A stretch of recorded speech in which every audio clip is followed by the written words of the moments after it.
Hello friends, जैसा कि हम अपने प्रीवियस कई वीडियोस से डेवलपमेंट को अफेक्ट करने वाले फैक्टर्स को स्टडी कर रहे हैं और अपने प्रीवियस वीडियो के अंदर मैंने आपको बताया था कि हेरिडिटी फैक्टर के अंतर्गत कौन कौन से हार्मोन्स सीक्रेट होते हैं, कौन कौन से ग्लैंड्स पाए जाते हैं। तो इन द नटशेल हम स्टार्टिंग से अगर करें तो हेरिडिटी फैक्टर बेसिकली किस चीज़ को डिफाइन करता है कि बच्चे की बुद्धि कैसी होगी, उस बच्चे का चरित्र कैसा होगा और उस बच्चे का शारीरिक विकास कैसा होगा। इन सब चीजों को हेरिडिटी क्या करती है, डिफाइन करती है। अब नेक्स्ट हम पढ़ते हैं इन्वायरमेंटल फैक्टर्स, यानी वातावरण का प्रभाव।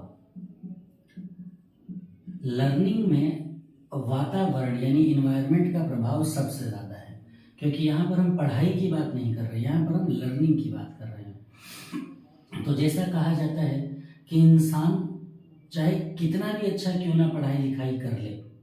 पर वो बनता वैसा ही है जैसे वातावरण में वो पलता है। तो वातावरण का बहुत ज़्यादा प्रभाव पड़ता है। अब इसके अंतर्गत हम पढ़ते हैं फिजिकल इन्वायरमेंट, कि फिजिकल इन्वायरमेंट उस बच्चे का कैसा है। तो फिजिकल इन्वायरमेंट मतलब कि जब वो पढ़ाई करने के लिए बैठ रहा है, जब वो लर्निंग के लिए बैठ रहा है, तो जो उसका कमरा है, जो उसकी क्लासरूम है, जो उसके आसपास का माहौल है, वो माहौल कैसा है जिसकी मदद से वो अपने आप को लर्निंग की प्रोसेस के लिए तैयार करता है। फिजिकल इन्वायरमेंट के अंदर हम उन सभी कंडीशंस को स्टडी करते हैं जो कि इंसान की फिजिकल प्रेजेंस में उसके आसपास पाई जाती हैं। फॉर एग्जाम्पल, उसके आसपास का माहौल, उसके पड़ोस के लोग, उसके पड़ोस का माहौल, पड़ोस में रहने वाले बच्चे, पड़ोस में रहने वाले अलग अलग धर्म के समुदाय के लोग, पड़ोस में यानी आस पड़ोस, इन सब जगहों से जो भी उसके ऊपर इफेक्ट पड़ता है उसे हम फिजिकल इन्वायरमेंट के अंतर्गत पढ़ते हैं। यानी कि बच्चा पढ़ाई लिखाई में चाहे कितना भी अच्छा क्यों ना हो, उसके अड़ोस पड़ोस के लोग अगर क्रिमिनल एक्टिविटीज़ में इन्वॉल्व हैं तो उस बच्चे की भी नेचर कहीं ना कहीं क्रिमिनल माइंड हो ही जाएगी। और बच्चा चाहे कितना भी पढ़ाई में कमज़ोर क्यों ना हो, अगर उसके आसपास सभी पढ़ने वाले बच्चे हैं तो उन बच्चों के साथ कंपटीशन की भावना के साथ वो भी पढ़ाई लिखाई में प्रदर्शन अच्छा कर सकता है। तो यहाँ पर फिजिकल इन्वायरमेंट उन फिजिकल कंडीशंस को रिप्रेजेंट करता है और इसका सबसे ज़्यादा प्रभाव बच्चे की स्टडीज पे पड़ता है। नेक्स्ट हम पढ़ते हैं फैमिली इन्वायरमेंट, कि इन्वायरमेंट जो घर के बाहर है वो तो असर डालता ही डालता है, पर बच्चा 24 घंटे में से 12 घंटे, 15 घंटे, 16 घंटे तो अपने परिवार के सदस्यों के साथ रहता है। तो उसके परिवार का इन्वायरमेंट कैसा है ये भी उस बच्चे की डेवलपमेंट को, उसकी ग्रोथ को, उसकी लर्निंग को अफेक्ट करती है। जैसे कि परिवार का माहौल अगर स्ट्रिक्ट डिसिप्लिन वाला है तो ज़रूरत से ज़्यादा नियम, रूल्स, कानून, कायदे यानी स्ट्रिक्ट डिसिप्लिन की वजह से वो जो बच्चा है वो कहीं ना कहीं दब्बू बन जाता है। यानी कि वो बच्चा अपने इमोशंस को, अपनी फीलिंग्स को एक्सप्रेस नहीं कर पाता है स्ट्रिक्ट डिसिप्लिन की वजह से। तो इसकी वजह से बच्चा अंदर ही अंदर कहीं ना कहीं इन्फीरियरिटी कॉम्प्लेक्स में आ जाता है, या फिर वो अपने विचार क्योंकि प्रेजेंट नहीं कर पा रहे तो लर्निंग में जो भी उसको परेशानियां आ रही हैं वो उसे समझा नहीं पाता है, पूछ नहीं पाता है। तो स्ट्रिक्ट डिसिप्लिन परिवार भी जो है, उस परिवार के अंदर जो बच्चे होते हैं वो डिसिप्लिन्ड वे में जीने की वजह से कभी कभी दब्बू भी हो जाते हैं। तो discipline is necessary but strict discipline ये उस बच्चे को कहीं ना कहीं दब्बू या उसका पढ़ाई से माहौल जो है कहीं ना कहीं अलग कर ही देता है। सेम पार्शियलिटी, परिवार में 2 बच्चे हैं, भाई बहन हैं, तो उसमें से भी कोई बच्चा माँ को ज़्यादा प्यारा है, कोई बच्चा बाप को ज़्यादा प्यारा है। तो इसकी वजह से माता पिता जो लड़का और जो लड़की है उसमें भेदभाव करते हैं, तो ये भेदभाव भी बच्चे की लर्निंग प्रोसेस को क्या है, रोक देता है। जैसे लड़कों को घर के काम करने की या ना करने की आज़ादी है, पर लड़कियों के ऊपर ये एक मोरल बाउंडेशन है कि वो घर का काम करेंगी। तो इन वजहों से जब माता पिता बच्चे में भेदभाव करने लग जाते हैं जेंडर को लेके कि ये तो लड़की है, ये काम नहीं कर सकती, या ये तो मेरा बेटा है, ये काम कर ही सकता है, तो जब बच्चों में इस तरीके से बचपन से ही पार्शियलिटी आ जाती है तो वो फिर अपने भाई बहन को एक कॉम्पिटिटर की तरह लेते हैं, और फिर कंपटीशन का रिजल्ट चाहे कुछ भी हो, बच्चे के अंदर कहीं ना कहीं नेगेटिविटी आ जाती है, वो उसकी लर्निंग को हिंडर्ड कर देती है।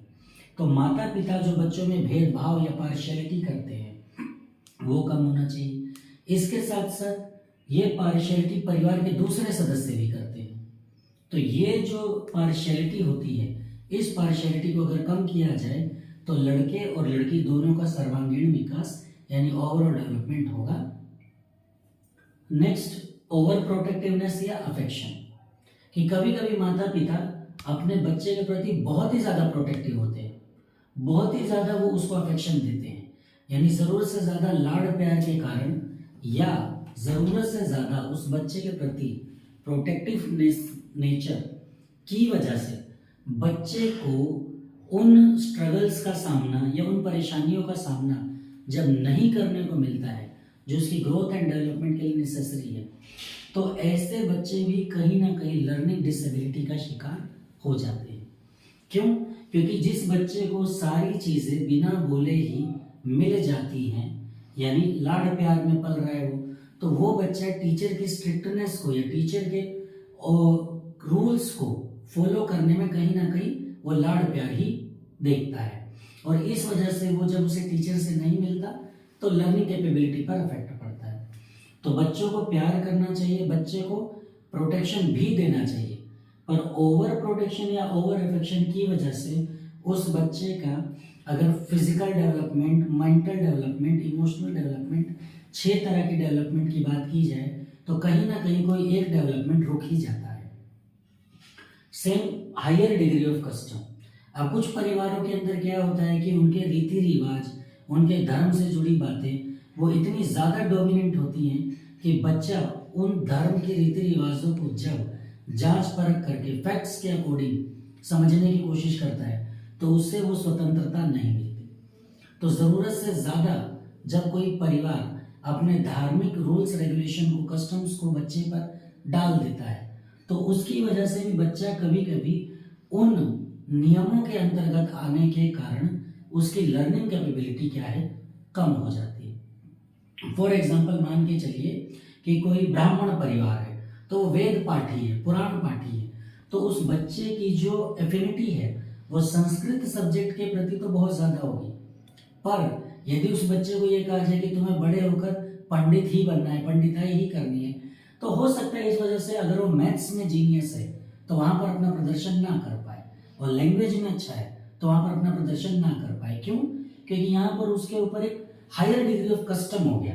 कि उसे आखिरकार में लास्ट में करना तो ये काम है।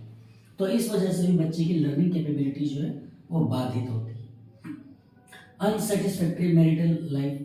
कि कभी कभी क्या होता है माता पिता के जो विवाहिक संबंध है या जो वैवाहिक जीवन है उसमें काफ़ी मतभेद होते हैं, घर परिवार में 24 घंटे लड़ाई झगड़ा होता है, पति पत्नी को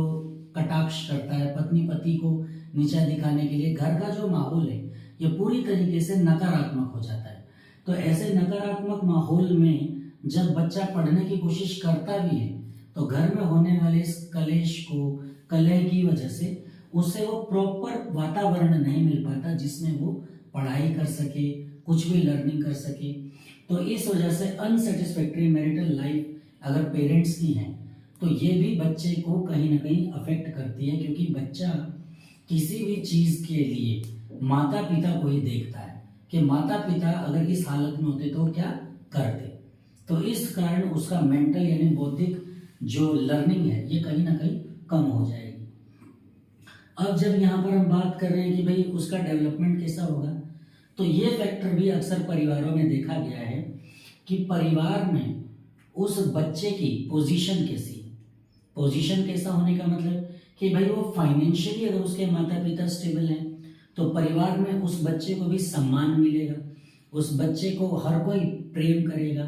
तो क्योंकि उसके माता पिता की वजह से उसकी पोजीशन अच्छी हो गई, तो इस कारण वो बच्चा पढ़ाई लिखाई में भी क्या बेहतर परफॉर्मेंस करेगा,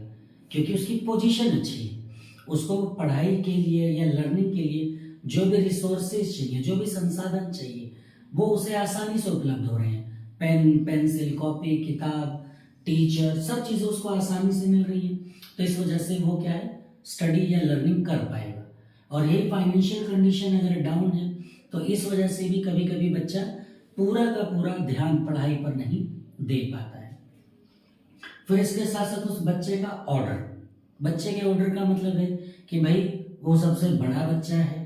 या सबसे छोटा बच्चा है। तो जैसे अगर वो सबसे बड़ा बच्चा है तो जैसे माता पिता का लाडला होगा, सबसे बड़ा बेटा है, सबसे बड़ी बेटी है, तो इस वजह से उसका ऑर्डर ज़्यादा हो गया, उसको माता पिता का प्रेम मिला, निर्देशन मिला, गाइडेंस मिली, डायरेक्शन मिली, क्योंकि पहला बच्चा था। तो पहला बच्चा जो है वो इस वजह से लर्निंग को फास्ट सीखता है। जो सेकंड रैंक का बच्चा है, यानी बीच वाला भाई है या बीच वाली बहन है, या जो सबसे छोटा बच्चा है, छोटा भाई है, छोटी बहन है, तो उनके ऊपर माता पिता का प्रेम बहुत ज़्यादा भी हो जाता है, क्योंकि ये छोटा है। तो उस छोटे को ओवर प्रोटेक्शन मिलने की वजह से भी कभी कभी वो बच्चा अपनी पढ़ाई लिखाई, लर्निंग कैपेबिलिटी या अपने ओवरऑल डेवलपमेंट को उतना नहीं कर पाता जितना वो कर सकता है।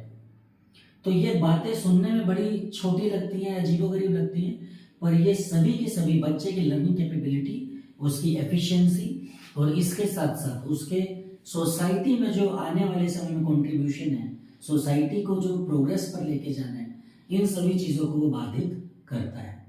तो ये फैक्टर्स हम एनवायरमेंटल फैक्टर के अंदर पढ़ते हैं। Thank you.